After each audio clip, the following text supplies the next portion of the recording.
Hey everybody, I hope you're well.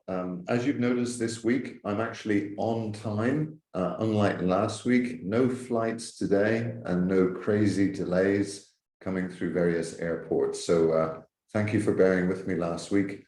And this week, let's get through quite a lot of content. This particular webinar, or indeed, if you will, this theme is an unusual one because what I'd like to do is to take you back to before you started your CIMA studies. In fact, I'm going to take you back to February 2015, actually the first case study sitting of all the exams, OCS, MCS, and SCS. Now, you may or may not be familiar with the history of the case study exams, or indeed why they brought them in. But obviously I am, and much of what we're going to cover in this particular webinar pertains to a webinar that I attended actually in January 2015, hosted by CIMA, and indeed sort of chaired, as it were, by a lady called Veena Naik. So Veena Naik is still, I believe, one of the learning and development officers at CIMA. And she was a very, very big part of the exams, the case study exams, being introduced at each of the levels all at the same time. So the OCS, MCS, and SCS all happened, first exam sitting in February 2015. So a month prior to that, CIMA contacted every CIMA lecturer in the world and say, please attend this webinar because we're going to talk you through the background to the exams, why we're switching to case study exams at all levels, how to pass it, what we want in a passing script, quantity versus quality, approach, etc., etc., etc. Just as a reminder, prior to February 2015, the only case study exam was actually at the highest level. It was called the CIMA T4 exam. Anyone who who is CIMA qualified now and qualified, 8, 9, 10 years ago will have done the CIMA T4 exam. So that was the sort of equivalent of the SCS exam prior to the SCS exam coming in. Okay, so the essence of today is a mind map, which I'm going to share with you now. And indeed, it will go up on the portal, so you'll be able to download it if you want. Quite a lot in it, actually. You know me, I like my detail. But I do hope that, by sort of giving you some history, by talking about where these exams have come from, we sort of maybe get a little bit closer to that thing that I've been mentioning quite a lot, is know your enemy. Okay, now whether or not you buy into the examiner being the enemy or not, that doesn't matter. I'm just saying, let's know the examiner. Let's understand CIMA. And like anything in life, I think that, when you're up against a challenge, if you know what you're dealing with, who you're dealing with, why you're dealing with it, their tactics, their modus operandi, I just think it's easier to follow through and to get where you need to go. It's easier to pass. So, there's a lot of detail in this mind map that you may already know. I'm going to go through everything about case study exams with a focus on what we got told in that webinar. That webinar was a long webinar, 2 hours it was, 2 hours on a Tuesday afternoon or a Wednesday afternoon. So it was full on. So there's a lot of information, and I still have my notes. So I basically based this webinar on the notes that I made when I watched that particular webinar. So that's the long and the short of it. I'm hoping that in terms of objectives, by the end of the hour today, including obviously our Q&A, you're going to have a very good feel, if you don't already, as to why you are doing case study exams. Why do you have to go through this? And indeed, over and above that, how do you go about passing them outside of what I've been saying for the last few months? So that's our objective. Hopefully we'll get somewhere near there in some way, shape, or form. I hope that makes sense. I will, as ever, just as mentioned, spend some time at the end for Q&A. So if you think of a question, maybe write it down so you can remember the question towards the end. I think the mind map is going to take me about 25, 30 minutes, maybe a little bit more, and we'll have plenty of time for Q&A. So if you've got any questions at all relating to the mind map, or indeed anything about your CIMA studies, then feel free to type them in. And I'll hopefully be able to come up with an answer for you. Okay, so that's the long and the short of it, everybody. Now, I'm going to screen share with you now, excuse me, and walk you through, remember, from the ground up. I am assuming that everybody on this call, and there's lots, knows nothing about case study exams. Zero. Okay, so we're going from the ground up. So if I get a bit boring from time to time, my apologies, because I'm assuming no knowledge. Absolutely nothing. Okay, so let me screen share with you, yeah, and take you through the first little bit. Okay, so here's our sort of title. You'll have seen this within the marketing email that came out to you. Okay, so let me just put this on walkthrough mode and get cracking.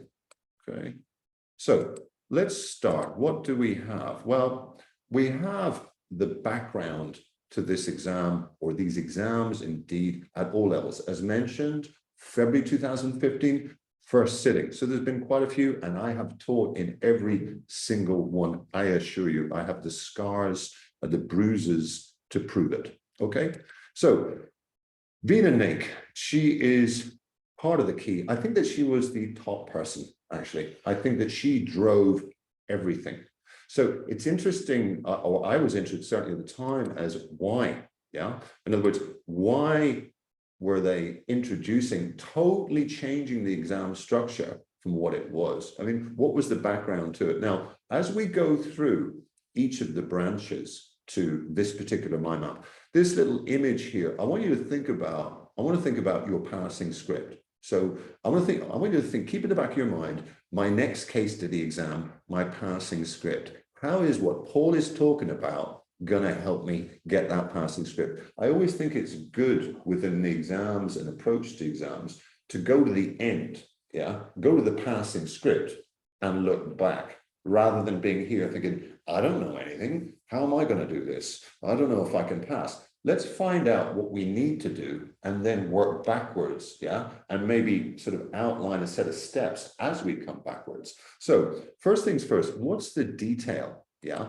in relation to these exams? You know, why do we have them at all levels? So that's going to be my first branch, okay? What did CIMA do? And I'll give you a little hint. They went out into the market and started asking some people about stuff. There's your hint. So that's my first branch, more of that in a moment. What's the second area today? Well, it's really the format and the marking structure. Now, this is where I may lose a few people and think, well, I know about the format. I did the OCS exam, or I know about the marking structure. Maybe some people don't. So just bear with me while I talk through each exam and indeed the marking structure. The marking structure is important. Understanding that is important. Maybe I can add to your knowledge. Third branch of this mind map is really to sum everything up. And this is based on what Vina told us. In other words, she spent a fair amount of the time, I would say 20, 25 minutes, talking about how does a student pass a case study exam? Because bear in mind, on that webinar, I would say, I can't remember exactly, 150, 180 lecturers worldwide. 100, so all of the lecturers in the world who were teaching CIMA, just about, I would say, were on that. The recording was supplied.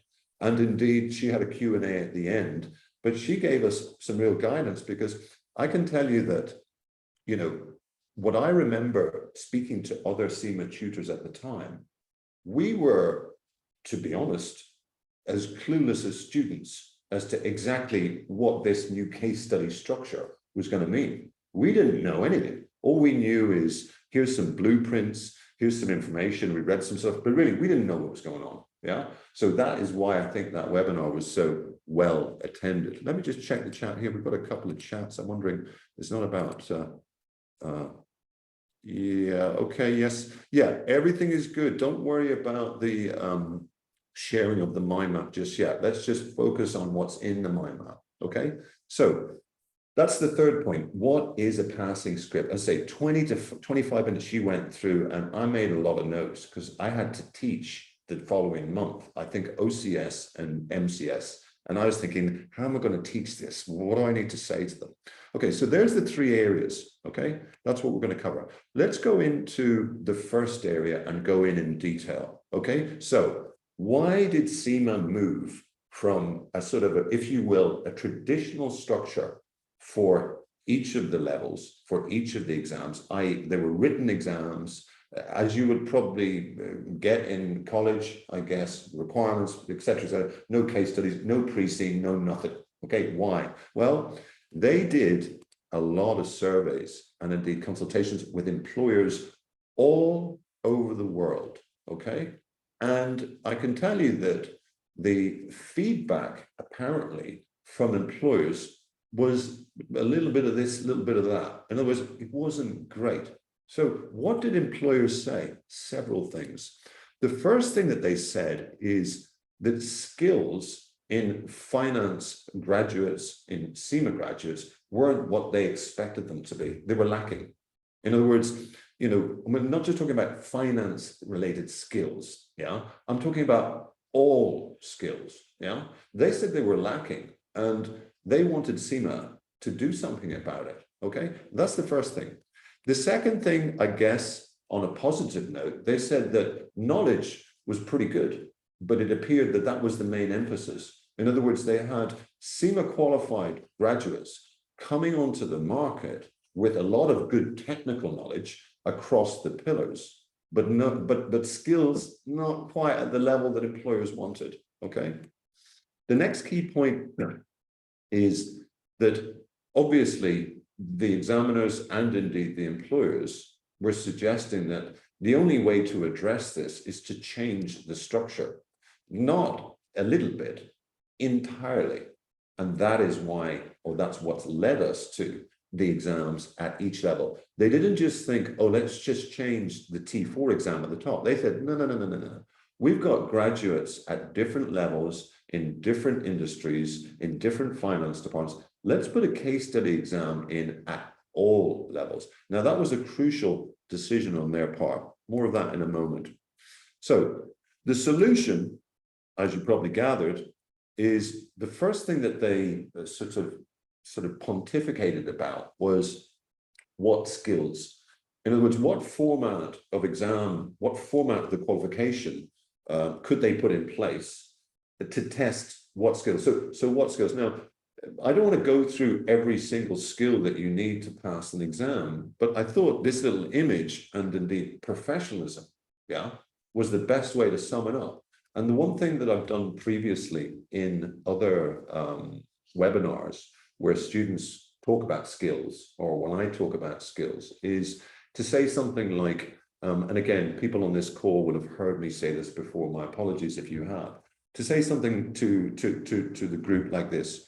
Okay, you're in the office next week if you're working. There's some hotshot, male or female. People look up to this hotshot. It doesn't have to be a finance person, doesn't have to be an accountant. It could be anybody from anywhere, but this is your go-to person. That person has a range of skills. Maybe even when you interact with them or you see them, that's the person I want to be like. She has got it going on. Yeah, she's got it going on. Yeah, I want to be like her. When you look at that person, what skills do they display? That's what I'm talking about. I'm talking about professionalism. So I don't know, when they email you, do they communicate well? I think they do. Yeah. Are they good analytically? Yeah. Are they well presented, as it were? If they do a presentation, do they do it well? Do they have good presentation skills, etc., etc., etc.? Are they disciplined? Do they keep to time? Are they late every morning by about 15 minutes because of the boss or the trainer? No, they're not.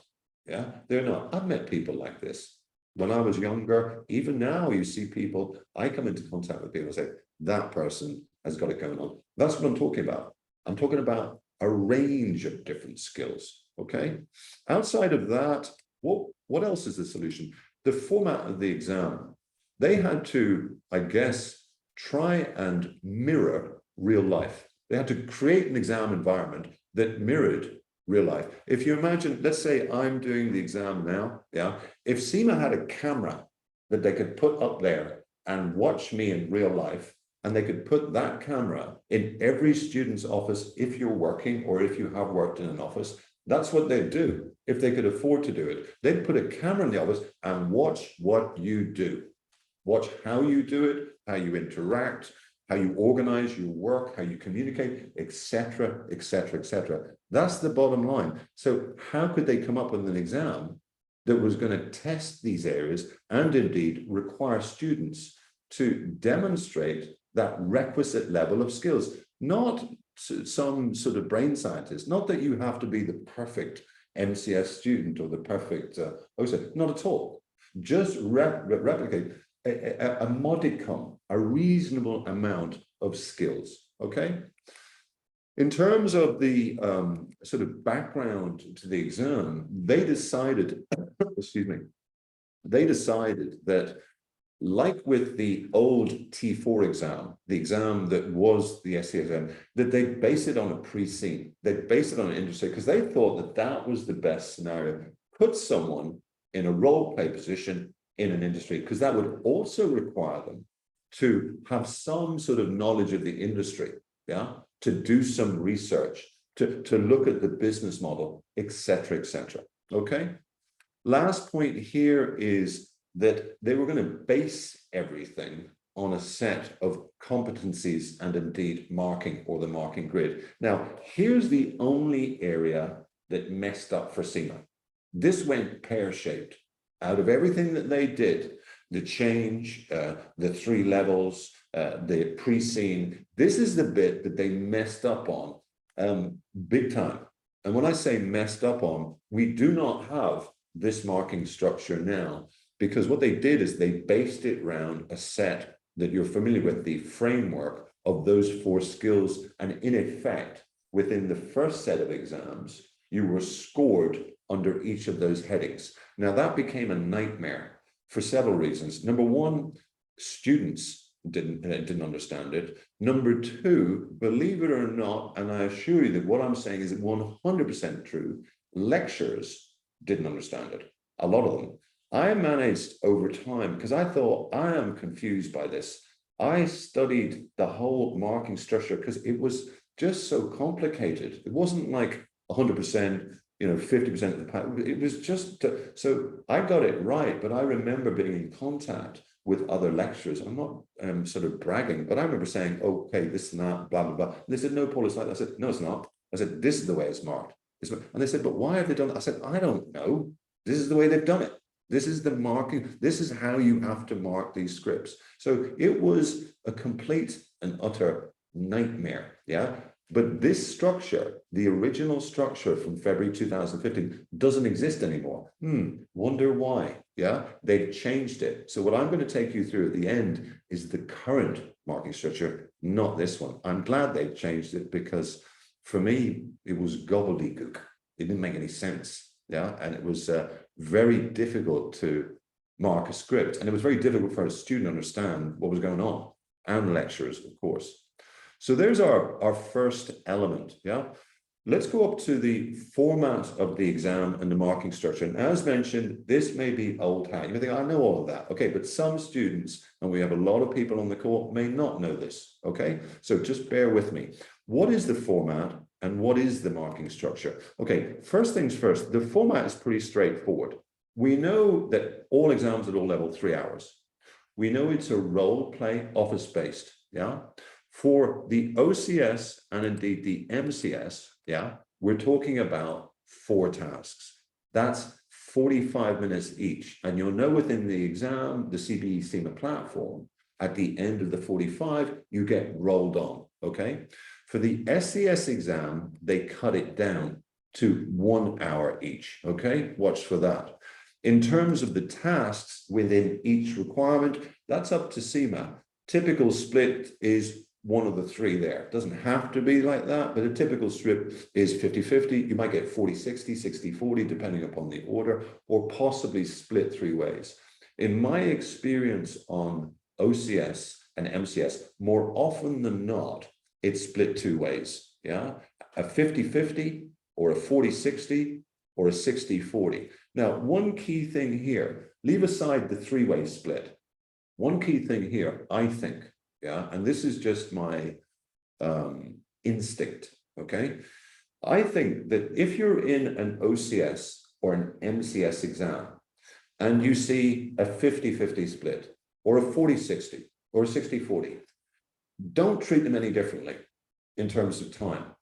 I don't think that you should treat them differently. I think that you should treat all tasks, unless it's a three-way split, which I don't think you'll get much at OCS, and treat all tasks as a 50-50. Now, why do I say that?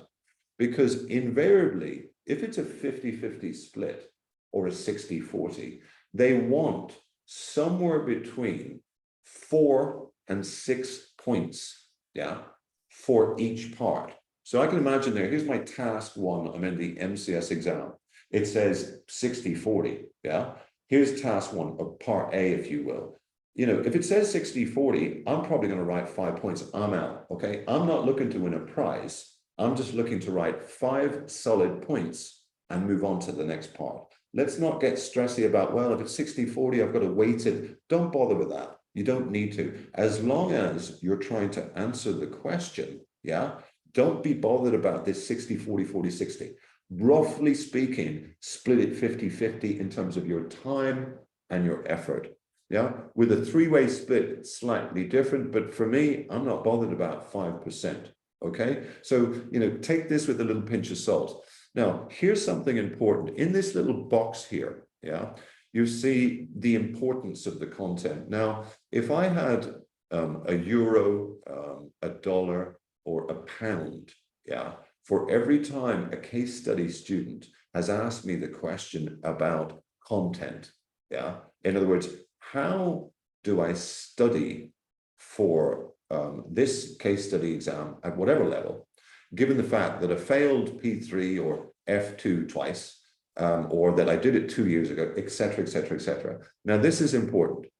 As you rise up from the OCS to the MCS and the SCS exam, for me, the importance of the 3 subjects, i.e. what you covered in your OT paper, decreases, yeah?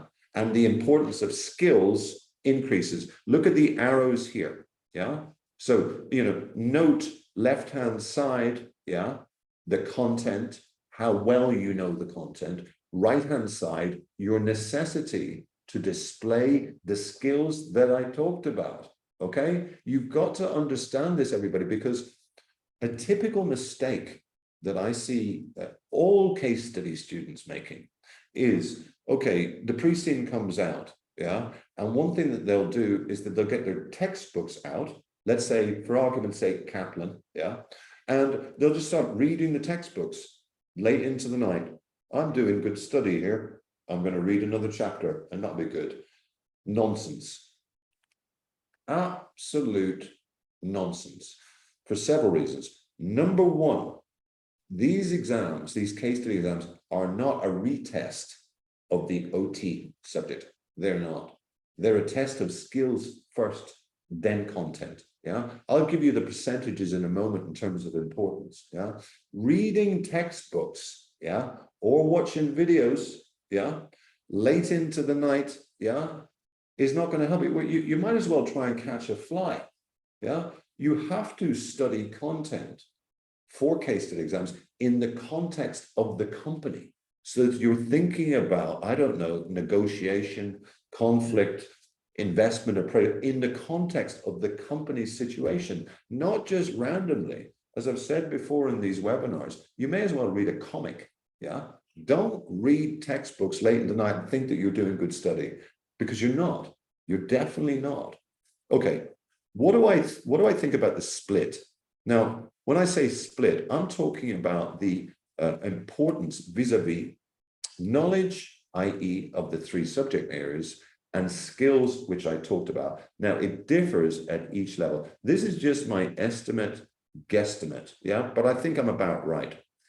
The OCS exam for me is 75% technical knowledge, yeah? In other words, broadly speaking, you could say that your success is 75% based on your knowledge of the three subjects. But remember, in no particular order, well, sorry, in the order of P1 first, okay? For me, the OCS exam is P1 heavy. It is P1 heavy, followed by F1 with an E1, for me, a lowly third. I think E1's a couple of paces off the first two, yeah? If you have had issues passing P1, but welcome to the world of exams. A number of students have. Some students like the management accounting side. Some students don't. That's a tricky exam. But if you've had issues, you know what you should prioritize in your studies, because P1 questions are coming up big style, along with F1. And within F1, obviously the standards, that's where students fall down, with P1 at the end. So 75% technical knowledge, 25% skills, yeah? What about if we move up to the management level? Now, 50-50, I'd say. So 50% content, 50% skills, yeah? And what about the SCS exam? Here's the rub. Check this out. 25% technical knowledge for me, 75% skills. And linked into what I've just said and the breakdown of knowledge, these skills, what you're going to find, and this is what demonstrates the requirement for skills, as you go up the ladder from OCS to MCS to SCS, the questions, the requirements become vaguer. Yeah, the number of students that I've had at the MCS level in particular, and also particularly at SCS, would they come out of the exam, whether or not they passed or not, yeah, and they say, Paul, what was that? Please, I had a question on this and this. Where are they in the management level? So where's that topic area in the management level syllabus? Or where's that topic area in the student? I said, it's not there. And I said, well, what are you talking about? It's not there. How can it not be there? I did 3 OT papers. They can't put a topic in. I said, they can do what they want. This is CIMA. So in essence, what CIMA do, and they're clever, they keep things vague within the requirements, more vague as you go up, which forces the student to stand up and start swinging punches and think, okay, I've got to use my common sense. I've got to use my business sense. They word things in such a way, you think, what is that about? So this is part of the test. And this is what you've got to be able to handle one way or another, dealing with pressurized situation where the tasks are sort of based on some content, but some aren't, and being able to push an answer out under pressure. Isn't that the skill of a person who's a professional? Isn't that the skill of the person that we mentioned in your office? When they're under pressure, do they start crying? Do they hide under the table? Do they run out of the room? No, they don't. They deal with the task at hand, they bring their skills to the table, and they sort it out one way or another. And that is what you're up against, everybody. Okay? So let's move on. Excuse me. Bear with me one second. Now, I want to talk about the marking structure. Now, I sort of cut and pasted in quite a big PDF here that's highlighted. So I appreciate that you may not be able to read this or see it too easily. I'm hoping that you can. All I'm asking you to do is just to note that title there where it says general guidance to markers. Okay, so this is what this is the current marking. Bear in mind, I'm not talking about the old marking style. So if you look at a post-exam guide, i.e. the ones that they're issuing now, you're going to see this section. Yeah, I've taken this from, I think, an MCS exam. So just have a quick scan at my highlighting. So this is the guidance to these expert CIMA markers. So things like applying positively, yeah. Second one there, you can get full marks. You can get full marks if you answer the question properly, exactly as it stands. Full marks are available, and indeed they're forced to give you full marks. Note that all scripts are double marked. All scripts are double marked or double checked. Okay, so these markers need to be on the game. Next point here is interesting. And this is something that I raise with students regularly. So I'm going to slow down here because this is important to everyone listening to the call. The third point says, marking scheme indicative answers are provided as a guide to marker. It says they are not intended to be exhaustive. Stop there. Damn right they're not. Because within a case study exam, everybody, yeah, there are hundreds of passing answers. Hundreds. There is no one answer. Just because you see a mock exam and it says model solution and you think, I didn't write any of that, that doesn't mean you didn't pass. A case study exam is just that. It's a case study. Now, this is important because what I find students doing is sort of not backing themselves and thinking, God, it can't be this. Well, how do you know? Put it down on paper. And it's only by practicing with mock exams that you get a little bit more confident and say, well, God, the marker gave me a mark for that. It was just my common sense. Absolutely, it was. You know, some people call case study exams a common sense exam. And I do think that as you go up the level, away from the OCS, which is tech heavy, there is common sense. If you've got good common sense, I think it's a lot better than not having good common sense. Absolutely. Common sense can get you over the line. So just remember that, you know, just because you think, oh, but it's not in the model series, doesn't mean it's wrong. There's hundreds of passing scripts. Do you think that every student over the last 7 years has written exactly the same thing in every single MCS, SCS? No, they haven't. They've written whatever they think. And there's loads of qualified accountants out there. Okay. Last point, though, is a bit of a bummer, isn't it? You know, and unfortunately, when we say an answer which does not address requirements of the task must be awarded no marks. Now, you know, this is the biggest complaint of the OCS, of the MCS, of the SCS examiners in the post-exam guide. The biggest complaint is that students do not answer the question that they've been asked. One more time, just in case you didn't hear me, students do not answer the question they've been asked. They answer the question that they'd like to ask.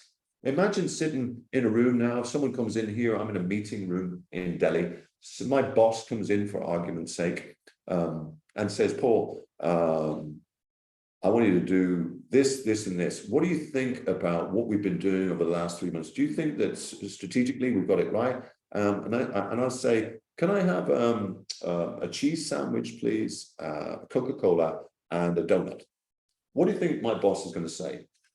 Maybe he's going to punch me in the face, because I haven't answered the question that he's asked, okay, or she's asked. We've got to answer the question as best we can, and you get better at that if you practice it. I'm not saying that every question that you see in a mock exam or on the big day is easy. I'm not saying that. What I'm saying is we have to practice sticking on track and not going off on these tangents that I see in mock exams where, you know, in the requirement it says, I don't know, negotiation, and the student just writes, well, I'm going to write everything I know about negotiation. Forget the requirement. I'll just write stages, successful, etc., etc. You've got to be a professional person, and that means doing what you're asked to do. It's absolutely key to success in these exams. We've got to get jiggy with it. Okay. Now, in terms of the marking guide or the marking grid, you can check this grid out in any post-exam guide. Just Google CIMA post-exam guide. You're going to see a link and you can get guides for the last 4, 5, 6 years or whatever. Okay. I've just picked out one. This is in relation to a company called Frinta. And I think the interesting things here are, you'll see the requirement there, task A. So this is section 1, identify and discuss. The content detail doesn't matter. You'll see that basically there are a set of levels. This applies to OCS, MCS, and SCS. There are a set of levels. You can see clearly that you can certainly get 0 marks, i.e. no rewardable material. They will be happy to give you 0 marks. So if you do not answer the question at all, they will be happy. They won't give you 1 mark. They'll give you 0, okay? But you'll also see that as you go up, the range of marks in each of the sections, yeah, is fairly broad, and it's up to the marker to pinpoint where you are, okay? So you've got a lot of room for maneuver at each level, yeah? In addition to that, one thing that you've got to get savvy with, I mentioned about the split on a task. So you have, let's say, task one split 50-50, yeah? You've got to understand how many points that you need to make for a 50% task. And for me, it's around about 5. So ballpark, we're talking about 5 paragraphs, ballpark. So if you will, we're maybe talking around about a page of A4 or thereabouts. I'm talking about 5 reasonably chunky paragraphs, 2 to 3 sentences, maybe more, okay? So you've got to be able to link that in to the marks. You should be in a position as you practice in your mock exams, as you hit one paragraph, right, paragraph one done, well, might have got a mark for that. Okay, here's a good one. Now, the next 2, I'm just writing waffle. Maybe I'll get something memorable, but I'm writing it anyway. So you've got to challenge the marker and at least give them enough to think about, okay? So in terms of how the marking system works, basically they use this, their work is checked. It's their discretion as to where you are within level 2 or level 3, yeah? But the bottom line is make sure you populate your script. If there's nothing there, you ain't getting any marks. I'm going to take you through the key points that Vina made about passing in a moment, okay? So let's get into the next part. So this is all coming from Vina, yeah? And I thought she was excellent on the webinar. She was really, really good, very friendly. She did a very long Q&A in the end. This lady knows exactly what she's doing. And she is, if you will, she's responsible for case study students going through a bit of pain in the last 7 years. But let's not take that out on her, okay? So I made these 5 points based on the notes because I listened very carefully. It was a little bit tired, it was 2 hours. But when she started talking about, okay, what's a passing script? Then my ears pricked up, okay? So this is what she said. The first thing that she said is that students need to understand the background to the exam, i.e. what a case study exam is testing. And the key point I've already made to you, really, as you go up the level, it's more and more skills with a smattering of knowledge, heavy at OCS, much less heavy at SCS. So that's the first thing. The second thing that she said is that they weren't trying to do a second exam, which it tests the whole of the syllabus of E, F, and P. They are not doing that. They're trying to gauge whether or not a student can survive or sink or swim when they have a reasonable level of knowledge, but they also have to demonstrate skills in a role play situation, okay? I like to sort of equate the requirement for technical knowledge, so the requirement for the knowledge of the 3 subjects with 2 glasses of water, okay? So this glass here is a glass which is full of water, okay? That's an OT paper. Everything in that bleeding syllabus could be in an OT question, and you better be ready for it, and you need to score 70%, okay? So you have to be very, very proficient across the board in that subject, okay? Now, here's my right hand, here's another glass, but this glass is only about 60% full. That's a case study exam for several reasons. Number one, some topics within different subjects aren't case study friendly. They're just not. So one topic that I don't think is case study friendly, and I've been proved right many, many times, is if you look at the, let's say, which one would that be? Look at the CIMA E2 syllabus, CIMA E2, okay?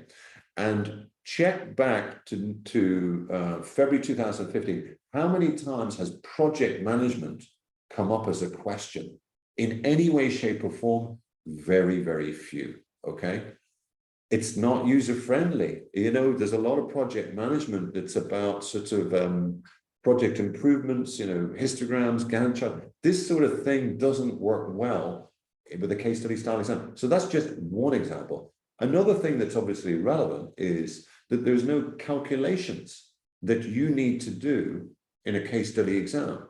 Now, I'm not saying that cuts out topics like investment appraisal or ratio, it doesn't, but it makes them examinable in a different way, okay?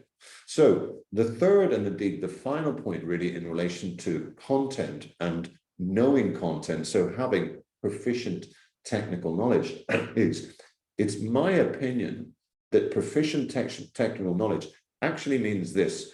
If I'm doing the MCS exam for argument's sake, there's the three subjects, yeah, E, P, and F. My approach to being ready from a technical perspective, knowledge perspective, is to be able to talk or write about as many topics as possible, not to know them perfectly. Yeah, I want breadth of coverage, not depth, a bit like the glass of water. Yeah, it's not 100% full, it's not. I need to know to be able to talk about costing. I need to be able to talk about leadership skills. I don't need to be an expert in either of them, not at all. So this is important, everybody, because I think that students worry about subjects, think, I failed that twice, or I hate that subject, or I did it 18 months ago. Don't be worried. Just have a smattering of knowledge across a range of areas. And students say, well, what range of areas? Tell me the range of areas. The best thing to do in terms of range of areas, particularly the way that Learn Signal's course is structured, is to look at the mock exams. Yeah, look at the mock exams. The content of the mock exams should be, broadly speaking, part of your base knowledge. Yeah, if you walk in or do MCS, OCS, or SS without knowing the mock exam solutions inside out, yeah, inside out, you know every requirement, you know, you've highlighted everything, you're ready for that topic. I'm not saying that topic's coming up, but you have to know the mock exam solutions backwards, forwards, and sideways, because these mock exams, and I can tell you the process that we use here at Learn Signal, it's a long-winded process. I am involved in it, not in writing, but in editing, reviewing, and checking. It's tough going to write mock exams of good standard that are based on a new pre-seed. It's a lot of work, and that work we do to help you. So if you're walking into an exam or doing an exam online without knowing that stuff, that's nuts. Yeah. Now, what other techniques can you use in relation to being proficient in your knowledge? Several things. The first one, or the other one, is post-exam guides. Is go to the post-exam guides and look at most recent exams and wrap the requirements of that question for a different pre-seed company around your current company and have a go. Just have a go. It may not be perfect, have a go. That helps you hone knowledge, okay? One thing not to do, as I've said 20 minutes ago, is do not just get textbooks out and put your feet up and read like late into the night.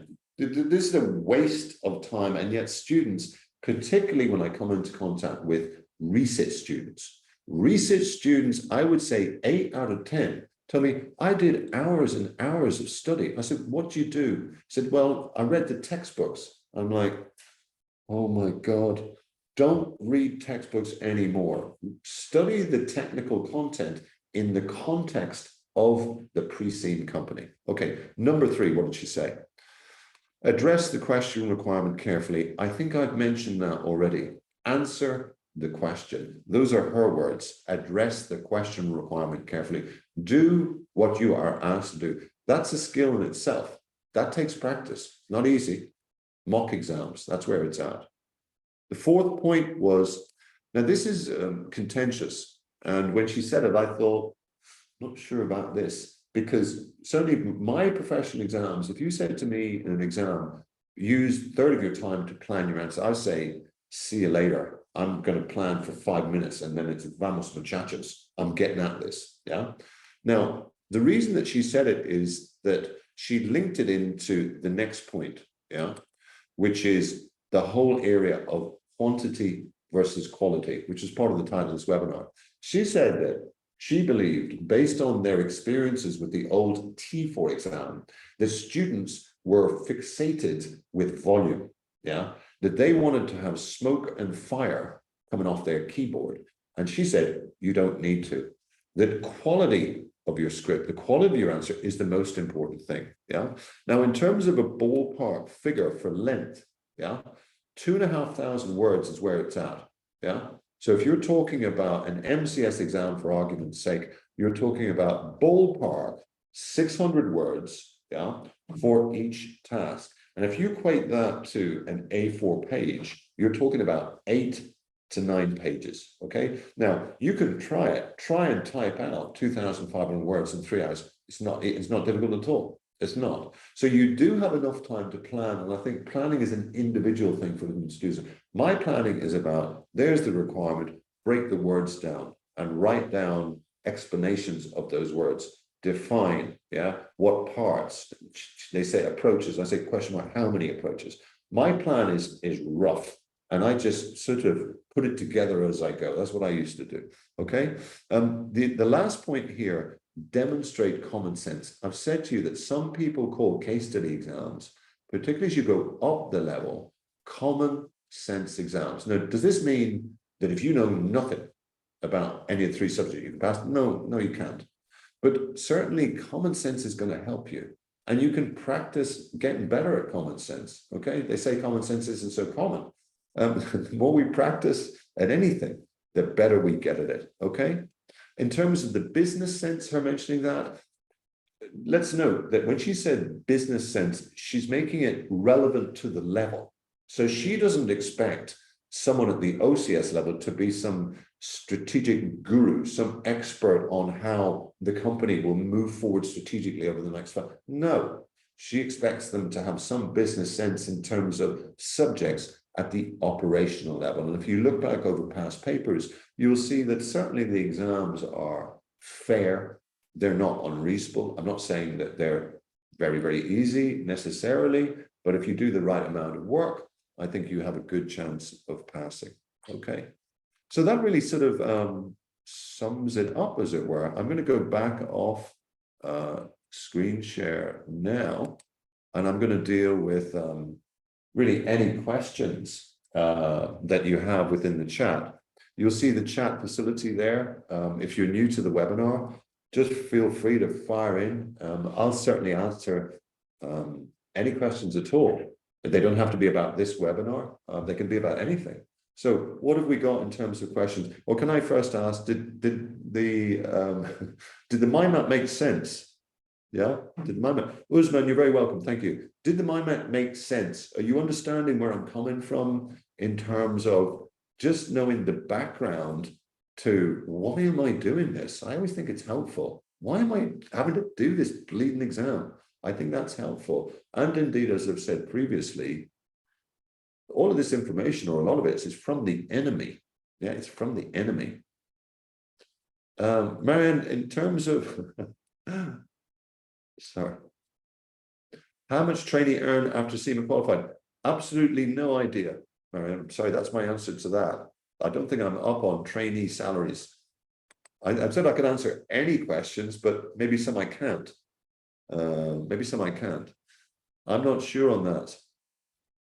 Wilson, you're very welcome. You're very welcome. Marianne, my suggestion would be simply to Google it, and or contact some agencies. They should be able to help you with that. But sorry, I'm not really up on that. Other questions, anybody? Other questions? Do we have questions in relation to the content of the webinar? Is anything on there? Agape, the best study approach. Also, are we allowed to use a writing pad in the exam centers? Great webinar. Agape, thank you for that. Thank you for that comment. I appreciate that. No writing paper. You've got what they call a scratch pad, Agape, a scratch pad. Okay, so we're talking about a pad that you can type into. Okay, you've also obviously got the body of your script within the CBE platform. Okay, so no paper. Thando, helpful, but still hard to put into practice. Okay. Yeah, but Thando, if I understand you right, that anything that is worthwhile is going to be hard, Thunder, isn't it? Otherwise, everyone in the world be CIMA qualified. Yeah, everyone in the world, Thunder, be CIMA qualified. It is hard.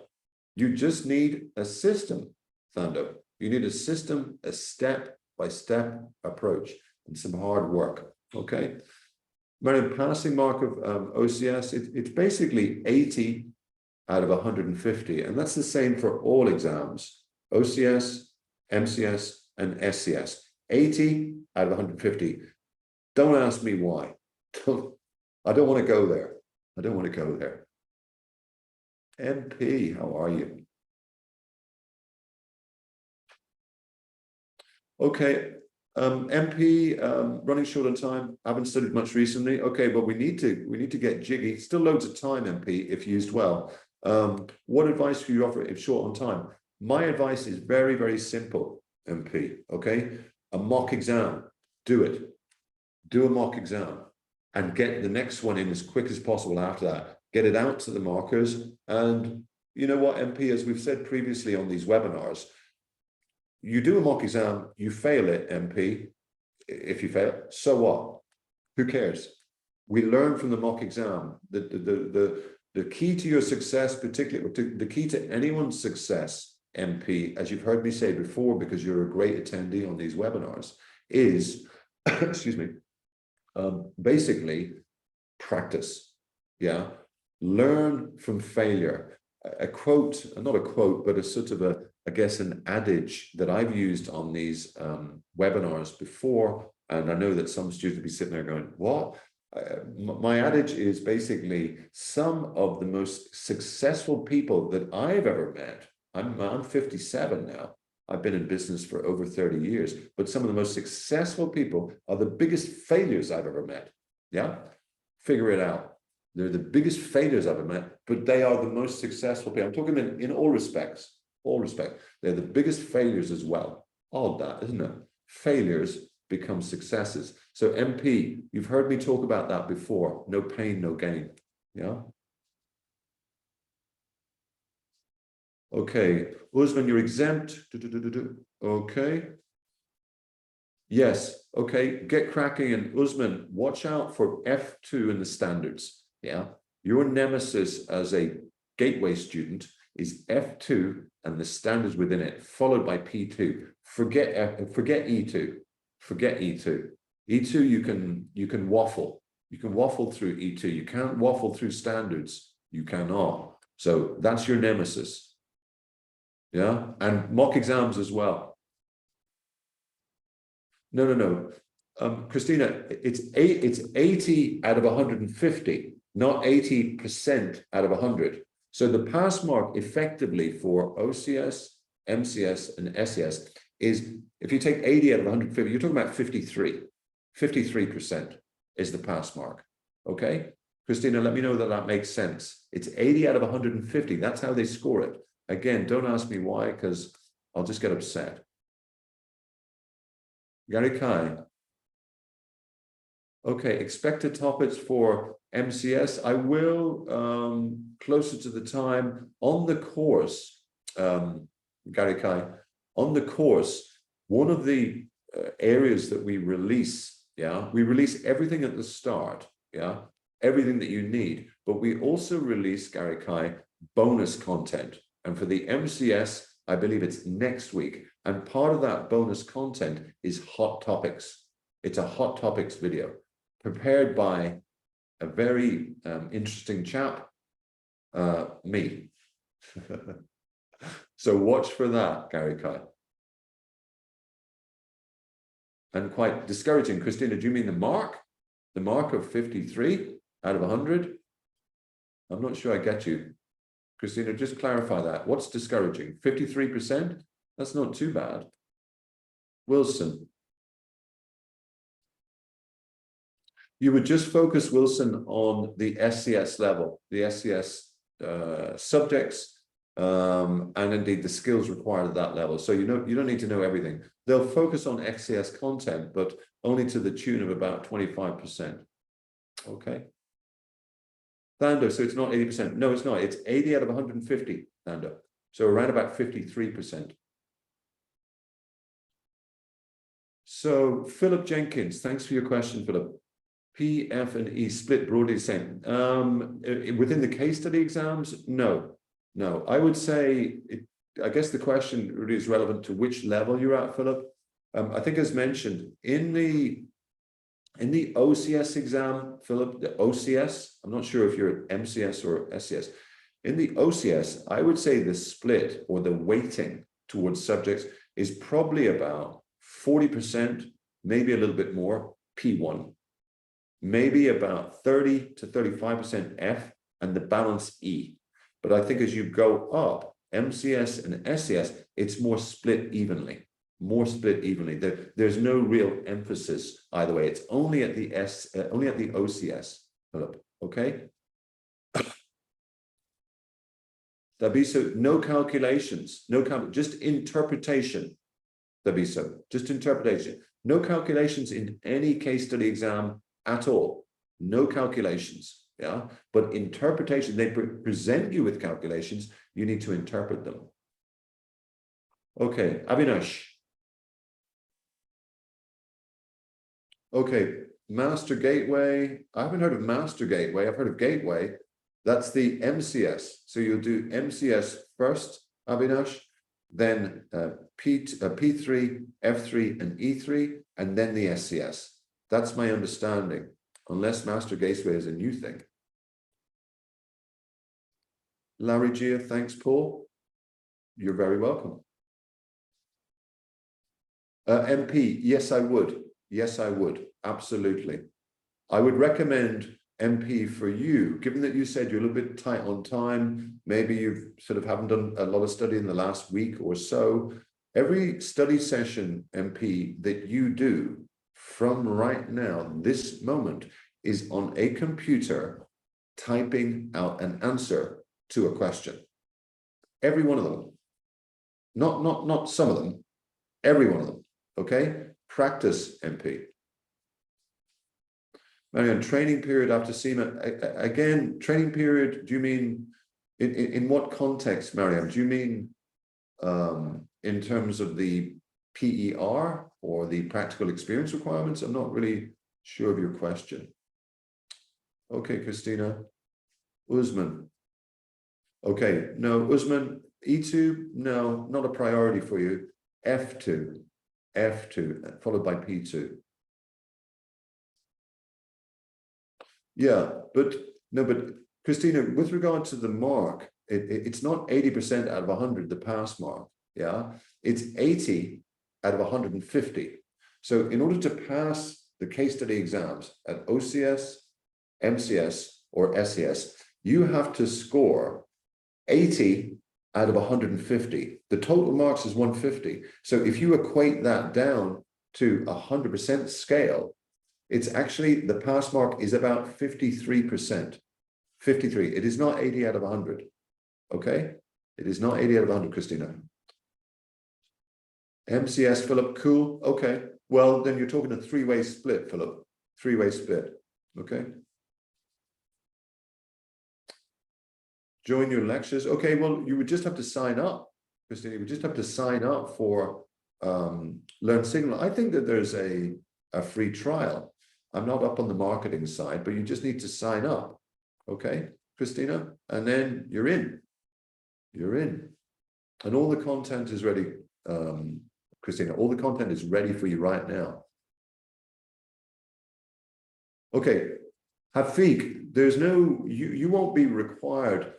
You won't be required to do calculations in the exam. Certainly not significant calculations. What you can do, Hafiq, within a script is you can calculate a number if you want, if you feel that adds value to your answer. And if you were, I would just show it in brackets. But I wouldn't make a habit of doing lots and lots of calculations in case study exams. The numbers are all there. Use them. Okay. Okay, Avinash, I'm referring this. Avinash, I'm not sure what you're referring. Okay, Garika. How much is the mock exam with you? I think if you check on the portal, I think, Gary Kai, if you check on the portal, you'll see the various plans that are available, okay? I don't really deal with the sort of subscriptions or signing up or anything like that, but there are various options, monthly, I believe quarterly, annually, lifetime. So there's a number of options, Gary Kai. Just check which one's best for you. Okay, Avinash. Okay. Okay, Masters. I won't be able to check on the link now, Avinash, because I'm trying to just keep everyone busy or entertained on this webinar. But I'm guessing that that's just the standard gateway route as described. Yeah. MP, you're welcome. Study text for E1. Marianne, I wouldn't know. I don't know where you would download it. I'd be careful with using these big, heavy 500-page study texts, Marianne. I would be careful with focusing on study texts. Our courses for E1 and the operation level aren't based on study text. They're not based on study text. Wilson, is E3 a priority for SCS? I think all subjects have a reasonably even weighting, Wilson. I think all of the strategic level subjects have a fairly even weighting. I think they're all important. Christina, you're welcome. Yeah, the gateway route is simply where students, Christina, come into the CIMA qualification having done an MBA or an MSc, yeah, and they are exempted from everything up to, but not including, the MCS exam. So if they have an MBA or an MSc, in effect, I guess they bypass or are exempted from a number of exams and just have to do the MCS, the 3 strategic level subjects, and the SCS. That's what the gateway route is. Just Google it. So, Alec.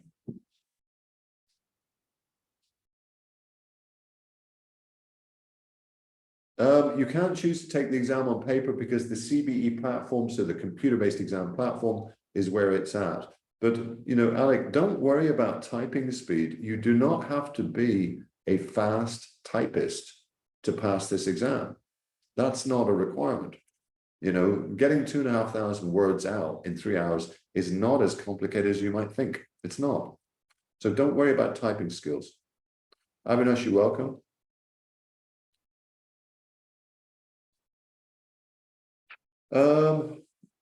So Christine, you're asking to study other levels.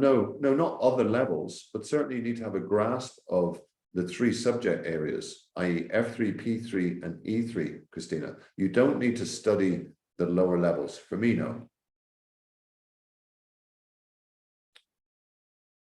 Yeah, of course it is. Yeah, the exams, but depending on the country, are remote. Yeah, so yes, Christina, you can use your laptop. Usman, you're asking what's the weighting for MCS? When you say weighting, what do you mean? Between the 3 subjects?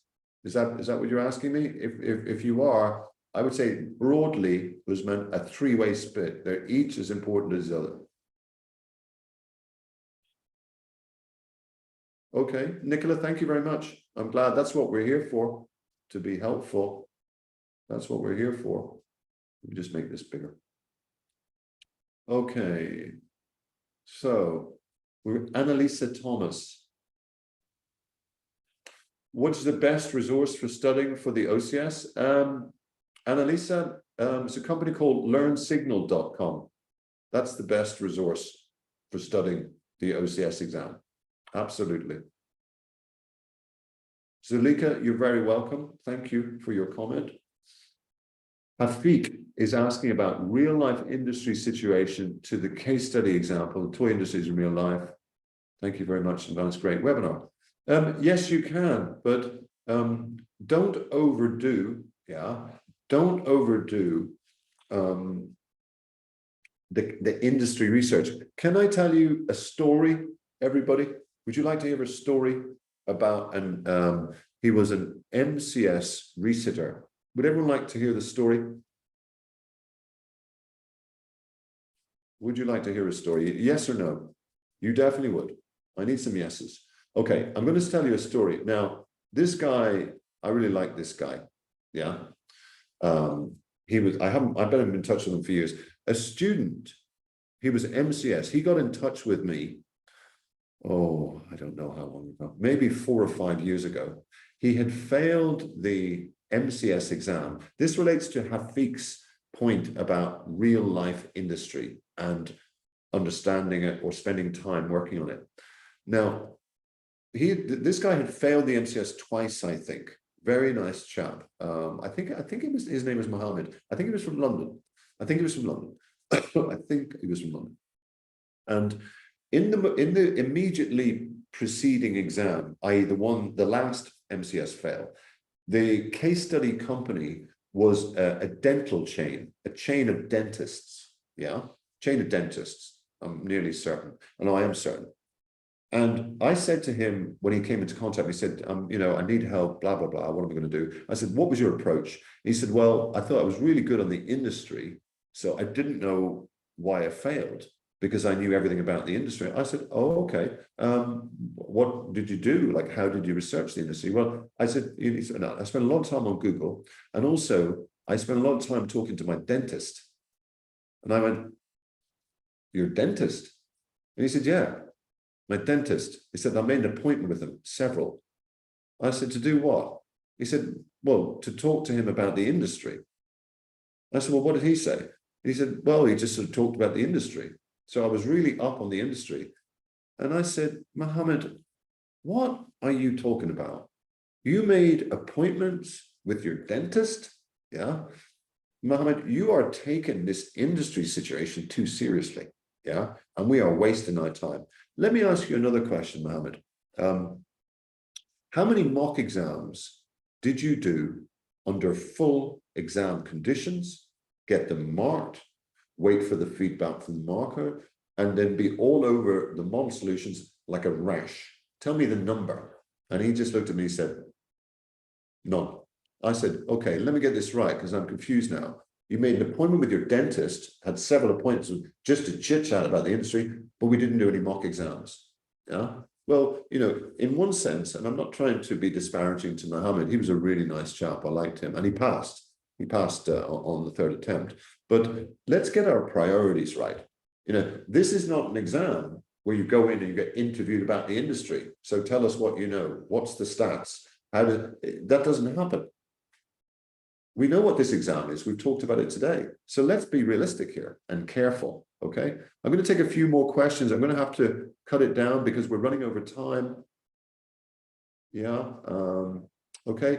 Hafiq, I hope that answers your question. Be careful with industry work, okay? MCS material, you can get it on the portal. MP loves a story, me too. Listen, I'm going to have to call it a day there because I've run over and I know my co-host will be wanting to stick to the time, which sometimes I don't do. Yeah. Norman.